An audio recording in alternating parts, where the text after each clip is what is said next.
The news and polling industry are in the same death spiral that everything in the world experiences. Things are born, grow to maturity, and gradually die. This is a universal truth with examples like Sears, Woolworths, JCPenney's, and Blockbuster, as well as professional football, General Electric, U.S. Steel, Ford Motor Company, and General Motors, all on this very long list. Professions like stockbroker, journalist, truck driver, bank teller, checkout clerks are also on the endangered species list.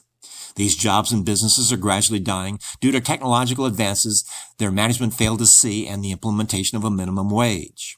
The problems in business are now solved by computer at a much lower cost with instantaneous information no longer needing someone to interpret for us.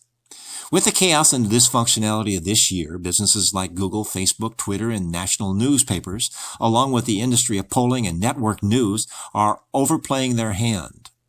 News should be like the weather. We listen so we can decide if we need a coat that day. The news is supposed to give us action items and not gossip, about which we can do nothing. It is now used to tell us what we must do, regardless if it violates our core values. They feel entitled to tell us how to think and ignore our values of truth, fairness, sustainability, and integrity. They believe it is discriminatory to question their message and agenda.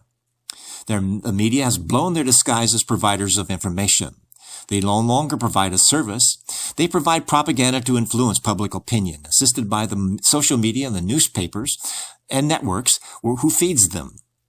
They have become boorish guests in our home, evolving into overbearing, condescending know-it-alls with completely suspended reality when they force their vacuous opinions upon us. They become insulted when they are expected to reconcile their logic with facts and history. Why should anyone be truthful to a pollster when they use our answers to advance an agenda of hypocrisy, corruption, and deceit? Their existence is a parasite in society and a dinosaur in this technological age. They are no longer needed as social media, data mining, can tell us more about us than we know about ourselves. Of all the information we gather, very little, if any, is firsthand. Information is gathered and reported by someone who is supposed to be honest and trustworthy. With society today, the opinion of reporters have the same credibility as used car salesmen and politicians. This leaves us with the problem of deciding who to believe. The only trusted test of believability is the accuracy of their track record over a long term. Trust and integrity is earned and not declared by the reporter. There never was a test of whether or not news was accurate.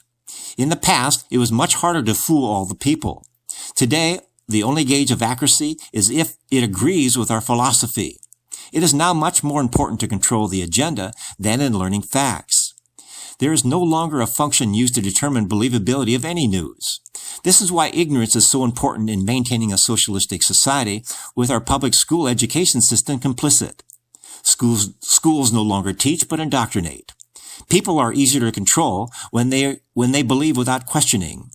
Ignorance is not a lack of knowing anything, but in not realizing everything they know is wrong. Mark Twain said, "I never let my schooling interfere with my education."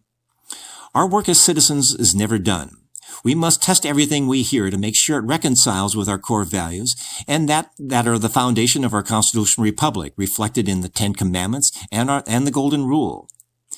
We have arrived at a point where listening to any national news is counterproductive, making the world worse off if we waste any time and energy listening to it. This is Keith Kuby wishing you the best in making the world a better place.